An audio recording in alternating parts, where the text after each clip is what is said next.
25 years ago, the rollout of the UK's emergency services TETRA Airwave system was gaining momentum in all aspects. More and more forces were open to adopting it, and construction of the infrastructure needed was well underway, but anti-airwave campaigners didn't want it. They believed it was expensive, unreliable, caused cancer, and was on the whole detrimental to their health. Local residents were opposed to the construction of new antennas and masts, and misinformation about the system was rife. I've covered many zany websites from the early 2000s and debunked all of the health conspiracies relating to Airwave, and you can find them in the description below. But did you know that a cheaper, so-called healthier alternative existed that was quietly but controversially, and illegally according to some, pushed into the sidelines? This is the largely untold story of the UK's Tetrapol controversy. During the 1980s, studies took place in order to seek appropriate solutions for digital PMR systems. The main criteria was to increase spectrum efficiency, improve technical reliability, and of course add encryption into the mix. At this time, here in the UK, the Home Office was eyeing up a migration of its police radio systems to a new VHF and UHF allocation, and was largely unaware that people could listen in to Special Branch, bomb squads, Royal Protection, and God knows what else. Other countries were a bit sharper, and recognised a need for more bells and whistles to make the job easier, ways of squeezing more out of their frequency allocations, and of course encryption. This led to the first appearances of proprietary digital PMR systems such as Astro and IDEN, both by Motorola, Ericsson's EDAX, Bosch and Ascom's SR440, and Matra Communications' Matracom 9600. Matra Communication later became part of EADS Airbus Group in France, and Matracom 9600 later became Tetra 12 and then Tetrapol, a digital professional mobile radio standard for digital voice and data communications. Tetropole was one of the proposals that could have been the final ETSI standard. However, in 1994, Tetra 12, that would later become Tetropole, was not chosen, despite the fact that a lot of ETSI participants preferred Tetra 12 over Tetra 25, which was to become Tetra. Tetropole is based on FDMA and uses 12.5 kHz per carrier, this being the reason it was named Tetra 12 in the first place. Several suppliers, including Matra, decided to continue the development of Tetra 12 despite attempts at converting Tetropole to a real ETSI standard being initially unsuccessful. However, the specifications were made available in 1996. Development of Tetropole started back in 1987 on the basis of an invitation to tender from the French Gendarmerie for a national digital radio trunk system. The first Tetropole customers were the Gendarmerie, with their Rubis system from mid-1992, and the police in France from early 1995. It's now used by public safety and military services throughout Europe and beyond. Now, there's a long-standing myth that Tetra was the only and preferred European standard. Since 1996, the Tetropole standard was recognised by the vast majority of the European and international bodies such as the International Telecommunication Union, CEPT, and the European Police Cooperation Council. The ETSI board in March 1999 accepted the Tetropole publicly available specification, and it became fully compliant with the ETSI technical specifications. Tetropole stands for Terrestrial Trunked Radio Police. Tetra and police were combined since the French Ministry of Home Affairs chose Tetropole for the police forces network. While both Tetropole and Tetra systems provide the same basic services, the technology behind the services is quite different. Tetropole is an FDMA system which stands for Frequency Division Multiple Access. This is a channel access method that divides a communication channel's bandwidth into distinct frequency channels, one for each user. This allows multiple users to transmit data simultaneously without interference. Tetra, on the other hand, is a TDMA or Time Division Multiple Access System, TDMA being a channel access method that allows multiple users to share a communication channel by dividing it into different time slots. FDMA and TDMA are two ways to share a communication channel. FDMA splits the channel into different frequencies, like separate lanes on a motorway. Each user gets their own lane to use all the time. TDMA, on the other hand, is like taking turns to use a single lane. Users get short time slots to send their data one after another. Let's run through some of Tetrapole's features. It offers individual call. This service corresponds to a call in a public mobile radio system. One user calls another individual user and is connected with the latter. Then there's group call. One user calls a predefined group. Each member of the group can hear everything and can speak. The group call can be set up so that the individual members must acknowledge or not. A group can be modified dynamically, i.e. members can be added or removed. There's also direct mode. In direct mode, two or more mobile stations communicate with each other without involving a base station. Tetropole accommodates broadcast calls. This is an unidirectional point-to-multipoint call within a specified area. The area and the users are defined in advance. The individual users do not acknowledge the call, and therefore the caller is unable to verify who has and who hasn't received the call. There's emergency calls. An emergency call button sets up a high priority call to a dispatcher or a predefined group of users. There's include call. During a call, this function makes it possible to ring one or more additional users and include them in the call. There's open channel. A group of users can converse with each other on a specific channel for a specific period. Within the group, all participants can hear each other and can speak at any time. In TETRA, this service is not explicitly standardized, however it can be installed with the aid of a broad range of extra services, for example preemptive priority call and call retention. Tetropole features data services such as paging. Brief messages can be sent by a dispatcher to a mobile station. The messages are not acknowledged. There's status transmission, where very short predefined messages can be transferred from dispatcher to the mobile stations and vice versa, or between mobile stations. There's short data messaging. This data service allows users to exchange very short messages. There's X25 packet data services. This data service allows an X25 call to be set up between two terminals. It's also possible to set up a connection from a mobile station to a PDN. There's TCP/IP access. This data service allows the mobile stations to access the internet or servers supporting the TCP/IP protocol. There are also some supplementary services such as ambience listening. This allows the dispatcher to listen in unnoticed to a vehicle in unclear or dangerous situations. This service is important above all for the police and other emergency services. There's priority call. This allows a user to allocate a priority to the call.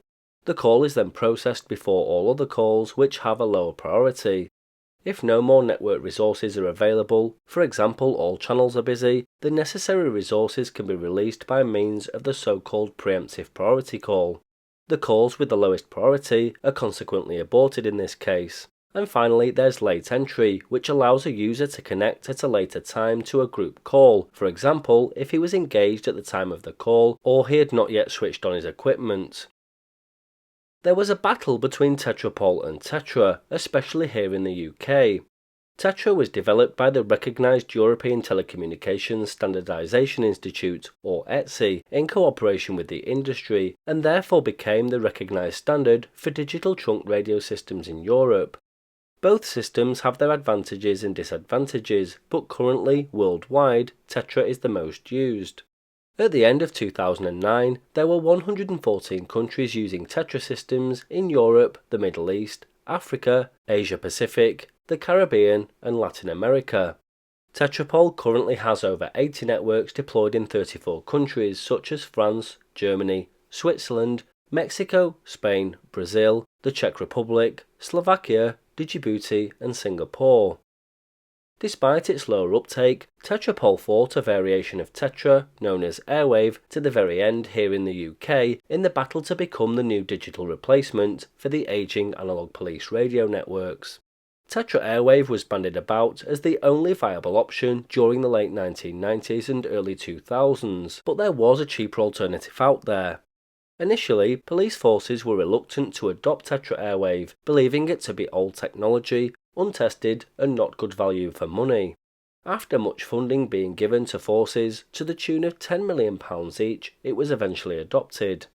The name Tetropole came to the forefront of the public resistance to Tetra Airwave on the back of the completely untrue and unfounded speculation that Airwave was harmful to health, and the fact that people were seeing Tetrapole's rollout elsewhere without controversy.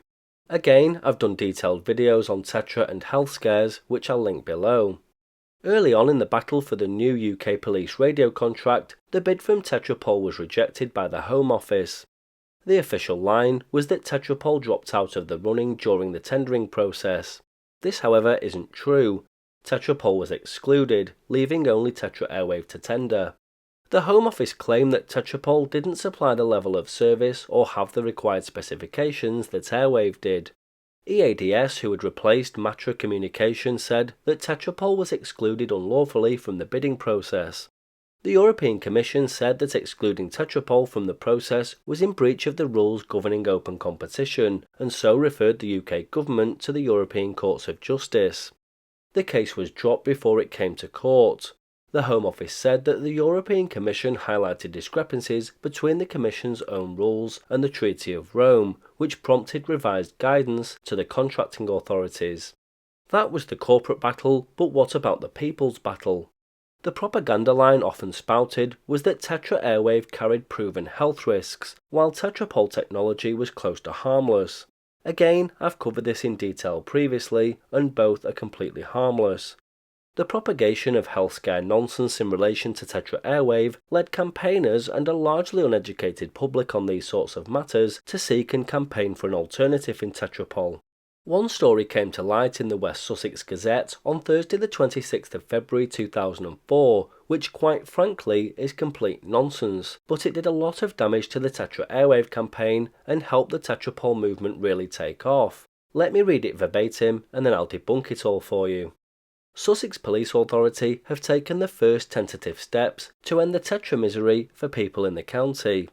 West Sussex County Councillor and member of Sussex Police Authority Dr James Walsh says the Sussex Police Authority is looking at mirroring the Devon and Cornwall police force, which has successfully replaced TETRA with the apparently safer but otherwise equivalent system Tetrapol.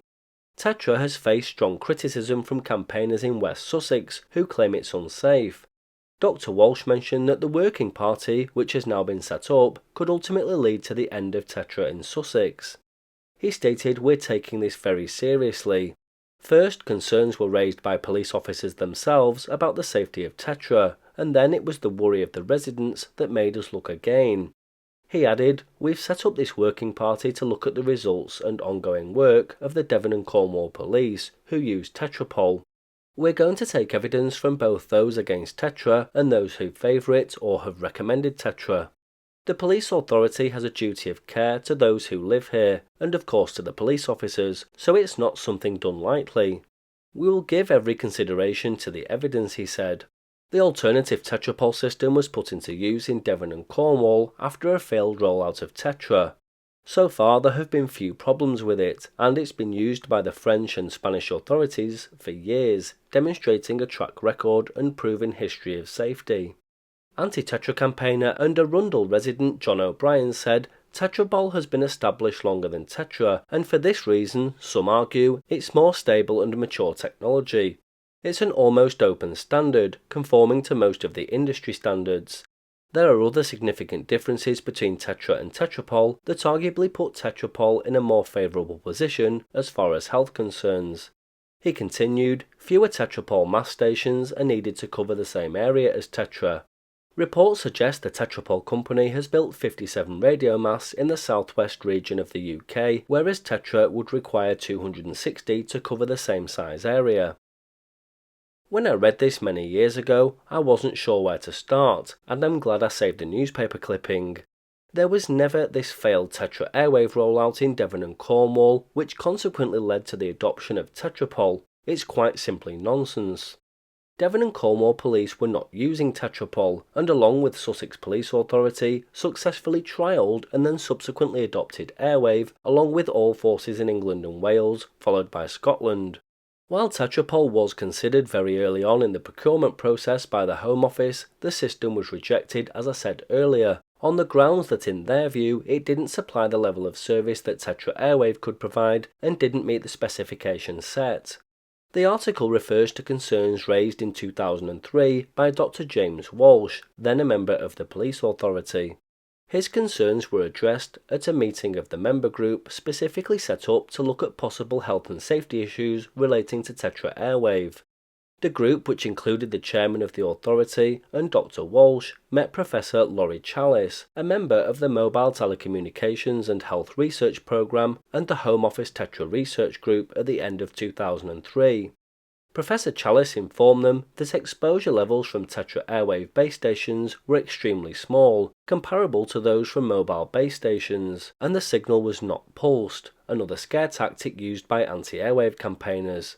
They basically said it pulsed on the same frequency as the brain and caused health problems. Again, utter nonsense. The working group also considered the latest research from the World Health Organization and reported its findings to the meeting of the police authority on the 12th of February 2004.